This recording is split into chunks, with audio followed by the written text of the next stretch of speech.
encausados también en un modelo industrial a la manufactura. La mayor parte del esfuerzo institucional se dio en los últimos años en ese sentido, con un campo desmantelado, una migración forzada, sistema de educación que forza a la migración y a la desintegración familiar y al desmantelamiento de las regiones de Chihuahua. Entonces, ante todo esto, apostarle a la infraestructura articular al Estado es una expectativa que hemos ido generando y reconstruyendo una esperanza en opciones diferentes a las tradicionales. O sea, ¿qué quiero llegar a la mesa, mi querido Javier? Al contraste de una política tradicional en la que solo llegaba el tiempo de votar y era hablar de más cosas. Pero hoy hemos perdido lo que nunca habíamos perdido, la tranquilidad. Hemos perdido más empleo de lo que en muchísimos años no había sufrido Chihuahua una crisis ni siquiera similar. Y más en Ciudad Juárez. En Ciudad Juárez nunca había habido una crisis económica en la época contemporánea. Entonces, todo esto nos refleja que o planteamos cosas que la gente realmente perciba como alternativas que le construyan esperanza, o definitivamente la gente sigue marcando la distancia de la política, de los políticos y de las respuestas que puede dar un gobierno ante una problemática real. Y por eso, qué pena que la guerra sucia se haya convertido en la única herramienta del partido que nos compite, porque a partir de ello denigra todavía la de por sí ya endeble confianza de la ciudadanía en los actores de la política y en la oferta electoral. Bien, adelante, tienen la palabra ustedes, señores. Candidato, me gustaría comentar algo respecto a lo siguiente. Habla usted de una propuesta que es crear la policía única. Es una propuesta que, bueno, tiene mucho fondo, ¿no? Y realmente es una trayectoria larguísima para llegar a consolidar un proyecto de esta naturaleza, ¿no? Comenzando por cambiar la Constitución. No. Policía única estatal. Estatal. Sí, no estamos reformando ni el 115 ni 116 constitucional. Estamos hablando que las distintas fuerzas estatales se constituyen en una sola y con un solo mando. Ok, qué bueno que hace la aclaración, porque se percibe que es un proyecto nacional. Bueno, es que el proyecto nacional coincide con nuestro principio. Nosotros hace más de un año planteamos este tema a Chihuahua, la policía única. Luego la CONAGO la tomó y el presidente de la República la ha tomado, y ellos van a un modelo en el que plantean a largo plazo la reforma constitucional para hacer desde la policía municipal hasta la nacional una sola policía, como funciona en Francia, por ejemplo. En Francia lo mismo, es un policía de esquina que los policías que ellos le llaman de ultramar, es decir, a los territorios que tienen ocupados o que dependen de su gobierno. Es la misma formación y capacitación que se le da a un policía de esquina de París que al que tienen acá en las islas del Caribe. Entonces, en ese sentido, la policía única nacional ya lleva otro sistema, es otro esquema, como lo es la policía colombiana. Lo que pasa es que en Colombia no hay estados soberanos, son regiones que dependen del gobierno federal, y el municipio no existe como tal. Bien, la pregunta donde me quería dirigir es precisamente, este sistema de policía única estatal no concentra el poder en unas cuantas personas. Si vemos que las policías están infiltradas, si hay mucha problemática de credibilidad, ¿no es un riesgo para el Estado esta posición? Ese ha sido uno de los temas de los que me dio enseñado quien me compite, el decir que más vale que haya dos para si se corrompe uno. El tema es que en el mando y la confiabilidad que debe existir en un mando único, nosotros lo definimos a partir del error histórico que el presidente Fox cometió. Y de ahí viene la manera que se desmantelaron los instrumentos de seguridad en el país. El presidente Fox cometió un error histórico fundamental.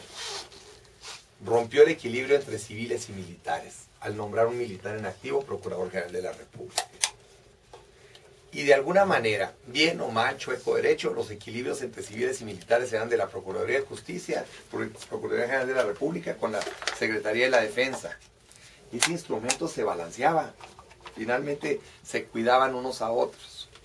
A la no penetración, a no pasarse de la raya. En los militares era común que le apretaran a la Procuraduría y cambiaban las cosas.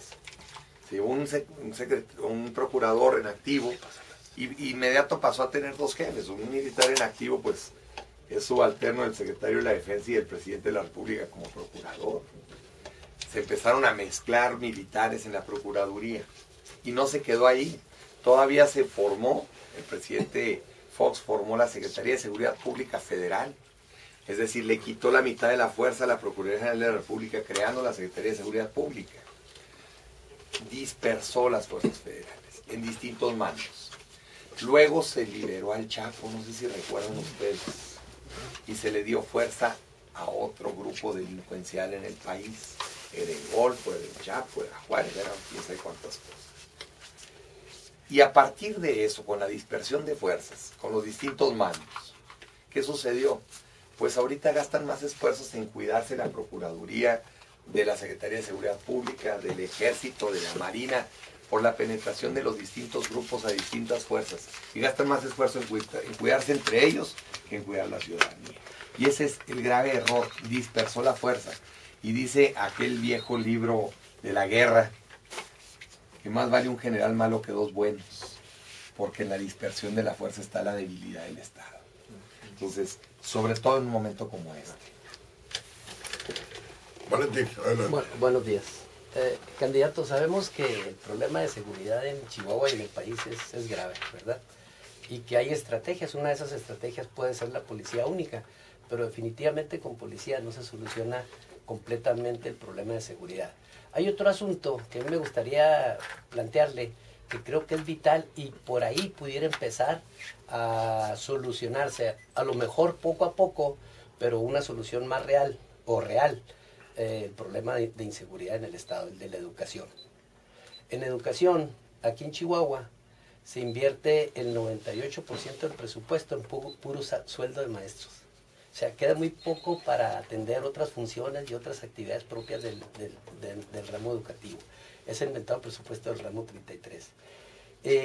Usted ha estado haciendo una propuesta que me parece adecuada, el de las escuelas de tiempo completo.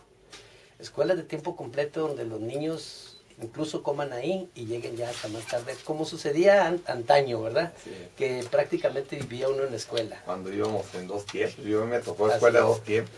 Así es. Sí, en la mañana y en la tarde, en la primaria. Mi pregunta va en este sentido, porque la propuesta no solamente debe ser denunciada, sino de tener un soporte, sobre todo un soporte de tipo económico. Al hacer escuelas de tiempo completo, es muy probable que el presupuesto tenga que triplicarse. O sea, más personal, más maestros, más tiempo, más horas, más pago. ¿Qué solución tiene a ese asunto? Mire, nosotros estamos planteando de manera integral, todavía un poquito más allá, también la oferta educativa a la demanda laboral de las regiones, para combatir el principio que comentaba hace un momento, la migración forzada de los ciudadanos a estudiar y no regresan a sus regiones y desmantelamos las regiones de origen, sobre todo con el producto más capaz, los jóvenes. Entonces planteamos desde un punto de vista preventivo el ampliar el horario de la escuela. 1 hora mínima diaria de deporte. No podemos seguir siendo el estado con mayor índice de diabetes en el país, ni el crecimiento exponencial de obesidad infantil que hoy tenemos y que eso a la larga nos va a quebrar el sistema de salud, para decirlo de manera muy llana. Segundo, en esa ampliación del horario pretendemos ahorita con medida correctiva inmediata al problema social que tenemos sobre todo en Ciudad Juárez, es más tiempo en la escuela, más tiempo en la casa y menos tiempo en la calle. Es establecer mecanismos que permitan en el arraigo de los niños en la escuela acceso a talleres, acceso a cómputo, acceso a materias duras con mayor fortaleza y elevar con eso el aprovechamiento educativo. Eso habla de incorporar más maestros, más horario, más presupuesto. Pero hay un tema fundamental de origen, la inequidad. La inequidad con la que la Federación atiende a Chihuahua en materia educativa. Chihuahua cada año paga 6,000 millones de pesos de subsidio a la educación básica. Óigase bien, Chihuahua cada año paga 6,000 millones de pesos de subsidio a la educación básica. El Distrito Federal, que tiene 5 veces más población, que es la entidad federativa con mayor ingreso per cápita de la nación, paga 0 subsidio en educación básica.